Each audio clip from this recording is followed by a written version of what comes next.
comment he's saying. If Clinton was saying Trump should concede and everyone should rally around the president, now is she going to do that and her forces rally around the president? Yes, she will. I suspect that she will. Oh, she will. Yes, she will. Oh my gosh, go ahead, that's Lester. crazy. Yeah, this is the moment where the media, where these channels we're watching, where it should really be clear. Like, this is what you're, so you say, okay, this election's you give whatever language you need to give to articulate the elections being legitimate, but then you say, okay, this is the person you elected.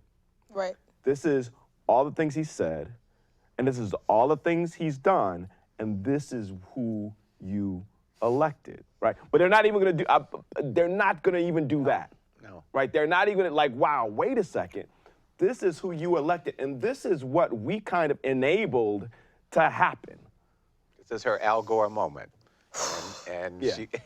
she will follow. Yeah, and when she will follow script to hold the republic together. Right, and when Obama, who said on the campaign trail he was uniquely unqualified, Right. which was accurate, what is he gonna say? Yeah. But I think this is a great moment to talk about how the Democratic Party has taken this stance of kind of being okay with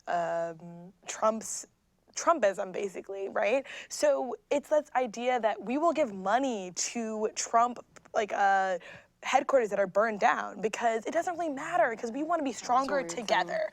But at the same time, like, I'm not trying to unify with people who are trying to oppress me, right? And I don't think anyone should. I would never ask anyone to do that. So it's important to realize that the Democratic Party is really here for party politics.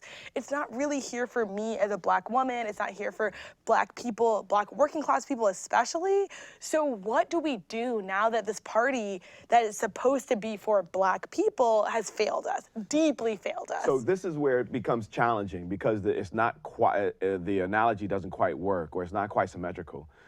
The Republican Party was taken over. Right. Right. So there are institutions outside the Republican Party that took it over.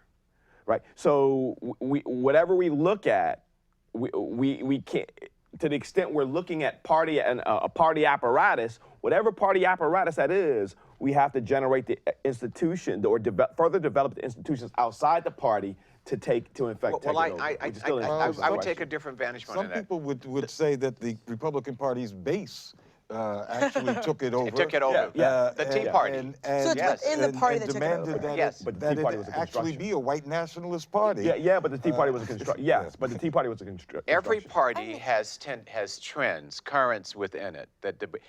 It can be a communist party, and people say, oh, they are just all communists. Not true. That's right. You've got the Trotsky. They share a general ideology, and then they have different currents, different tendencies, different historical profiles and trajectories. The same is clear of bourgeois parties. Every party has internal debates and fights and struggles, and somebody wins and somebody loses, and then they may fold in. So this, in my lifetime, is the boldest line in the sand in bourgeois American politics. And if the Black Caucus and the Progressive Caucus and Barack Obama and people do not say, here's a line in the sand, we stand opposed, we are going to fight you in the same way that the Republicans fought him, they will show the ultimate nature of their bankruptcy. And this is where the Black Lives Matter movement and other progressive young millennials and all of the manifestations, this is where we're going to find out who your generation is, because right now it too has different sectors within it. Some of them are very radical, some of them are progressive, some of them are liberal, more moderate, some of them are just humanistic. This is going to be the test case of whether we can say this. I almost think that language is kind of a scapegoat, right? So we inherited the world that we live in, right? We did not necessarily build this world. We did not build a world of crippling student debt. I'll say that's true for every, including I was our about- No, that's totally fine. We were I born totally in this place think too. that's valid, but I don't think people were having the platform to blame your generation as much as they are to blame our generation, right? So they're saying, like, okay, millennials are going to decide this election. Millennials are going to be the reason that Trump wins because they voted for Jill Stein. But at the same time, was anyone blaming you guys when a lot of other electoral politics went through. I'm not blaming millennials. Nobody's blaming No, you. no, no, I'm no, not here no, about no. that. I'm I don't hear him definitely say, no, no, no, no. but it's a responsibility thing. It's not blame. I'm just saying this is going to be a test for all age groups, all sectors, all genders, all sexual identities, whatever the issues are out here.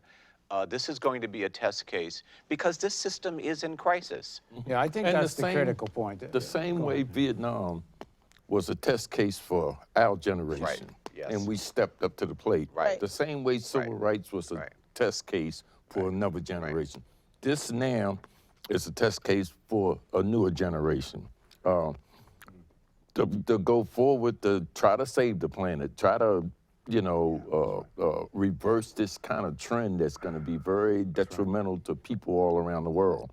And it's not just the generation here in America, but it's South America, Africa, Asia, or the whole entire world. Transnational, yeah, definitely.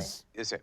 In danger right now. Right. We're going to find out who are the Fannie Lou Hamers. I'm sick and tired of being sick and tired, and we're going to challenge the Democratic Party. We're going to find out who the Muhammad Alis of this generation. No Vietnamese ever called me nigga. I'm going to fight you, not them. And many other kinds of expressions that we've and they are here, and they will stand up. The question is, will we stand up in large enough numbers? Will we be able to find the proper compromises, the positive compromises, which is in politics, not in ideology. Ideology will inform it. That's right. But if you don't think like I think, then I'm not going to unify with you. That's fair. That's fair. That's not going to be able to do it.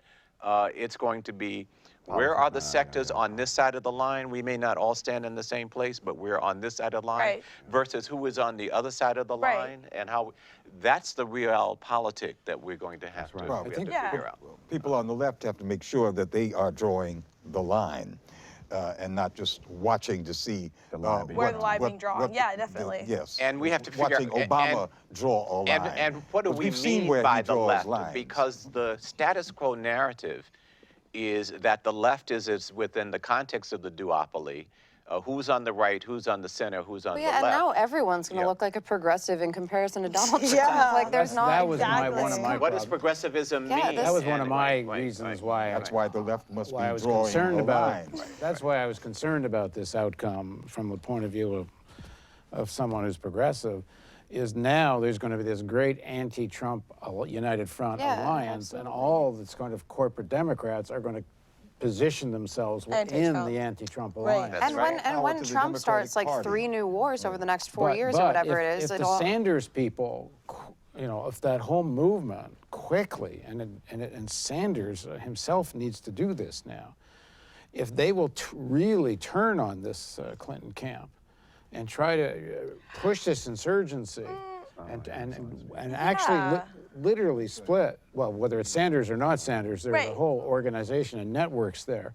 If they will turn on this and blame these corporate Democrats for this and lead, one hopes, to a real split within the Democratic Party. But his whole thing was not being the figurehead, right? And being a party that's about policy and about moving towards social democracy. So, and social democrats, right? So that makes sense that it wouldn't be him who moves leads this movement. But if he's not going to be the figurehead, then he maybe will take direction from tons of people who left his campaign and we don't completely decided not to follow him, right? Maybe not. We're going to find out who Elizabeth Warren is in another dimension now. Clearly there's two things, there's two levels here. There's elite politics and the struggle that's going to go on in terms of inside the Democratic Party, and then there's what Eddie was talking about and others here. And there's a longer term game here. Are the people going to get organized to have independent politics, completely independent politics? Right. But I still think this... And if they're not doing that, then I don't trust folks who say, well, we will go to the point of split, if they're not organizing to be prepared to split. The stock market is tanking. That probably won't last very long. One of the things I once asked a finance guy, the Iraq war is such a disaster. So many of Bush's policies have actually weakened the American empire. How come more of the corporate elite aren't screaming about this? And he says, because it was like opening the piggy bank. You could do anything you wanted. the utter deregulation, the kind of fraud that went on. The commodification of war. I mean, it was just a free yeah. for all for the elites, and they were in such an orgy of profit making. Exactly. That they, okay, go invade Iraq and see. And take billions of dollars and be unaccountable with it, and turn the military into cats with black suits and SUVs. 'Cause that's, and, I think, and one of- drones. We don't have to put troops on the ground, and and then they sell us the narrative. My line is, I do not abstractly support the troops. Yeah, I'm not a pacifist. But what are you sending your sons and daughters into? You're sending them into an abstract ideology that reinforces a system. I think we've got to challenge all of these narratives and saying, white America, white rule America. Your son or daughter walking around with a prosthetic. Can we get back to CNN and just get caught up here? I agree with you. I think in the past week to 10 days, that's when the question about Michigan was even discussed. Because prior to that, he had been